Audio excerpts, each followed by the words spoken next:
যা লয়ে যা, যা মামা যা লয়ে যা। গেটটা ভাই ভালো ভাই, অনেক ভালো, সুন্দর ভাই। এই দুঃসর্গ জিনিস এই জায়গায় রাখুন না ভাই।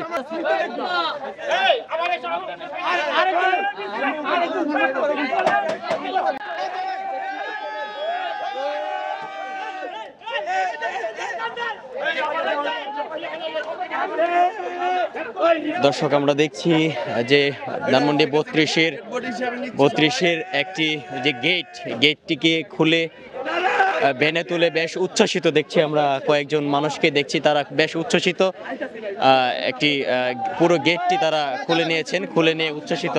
গেটটা ভাই ভালো ভাই, অনেক ভালো, সুন্দর ভাই। এই দুঃসর্গ জিনিস এই জায়গায় রাখুন না ভাই। আমার ঢাকা সিটির মানুষ ভালো থাকবো না, আমার ঢাকা সিটির মানুষ ভালো থাকবে না ভাই। বঙ্গবন্ধুর মাটি ওই জায়গায় রাখুন না ভাই।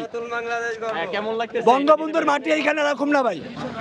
আর ইন্ডিয়া পাঠা দিমু, ইন্ডিয়ার দোষর না, ইন্ডিয়াতে খেদাই দিমু ভাই। আর হ্যাঁ কেন ভাই, এটা আমাদের টাকার জিনিস, এটা আমাদের টাকার জিনিস, জাতির টাকার জিনিস, এইগুলো কোনো ম্যাটার না ভাই। এই যে আজকে এটা ভাঙ্গা হইছে না, আমাদের বাঙালির আমরা গর্বিত, আমরা দোষর মুক্ত পাইছি। দোষর মুক্ত বাংলাদেশ করতে পারবো ইনশাল্লাহ, দোষর মুক্ত বাংলাদেশ করতে পারবো, এরপর আর কোনো কথা ওঠে না। আমরা বাংলাদেশ আমাদের নিজেদের মতো সাজামু। এই গেটটা এখন আমরা বেচা গরিব মানুষ আছে তাদেরকে কিছু অর্থ দিয়ে আমরা তাদেরকে হেল্প করব, শেষ আমাদের। হ্যাঁ, অনেকদিন পর আলহামদুলিল্লাহ, অবশ্যই ভালো লাগার কথা। এখন হয়তো বিক্রি করে দিতে হবে, হয়তো বলতে বিক্রি করতে হবে, ভাঙড়ের দোকানে বিক্রি করে দিয়ে 2 টাকা যা ভাই। হ্যাঁ অবশ্যই, হ্যাঁ, আমরা অনেক কষ্টের পরে আমরা অনেক কষ্টের পর এটা 6 মাস পর আমরা এখানে আসার উদ্দেশ্য একটাই, আমাদের বাংলাদেশের যেই ফ্যাসিস্ট শেখ হাসিনা ছিল সে পালায় গেছে আমাদের অভ্যুত্থানে।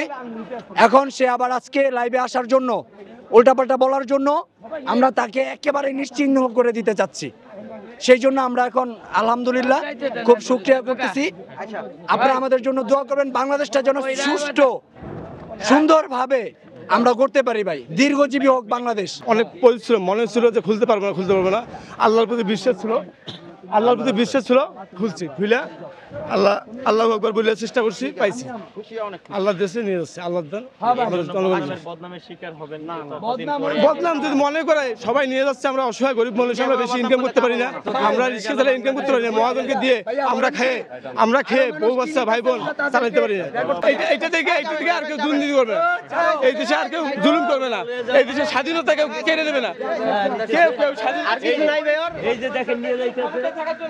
দর্শক শেখ মুজিবের বাড়ির একটি গেট, সেটি নিতে পেরে বেশ আনন্দিত দেখা যাচ্ছে কয়েকজন মানুষকে। তারা বলছেন যে এটি নিয়ে বিক্রি করে তারা নিজেদের মধ্যে ভাগ করে নেবেন, এমনটি কিন্তু বলছেন। আরও একটি কথা তারা বলছেন যে এটি তাদের নিজেদের টাকারই বানানো গেট, যার জন্য তারা এই গেটটি নিতে পেরে বেশ আনন্দিত।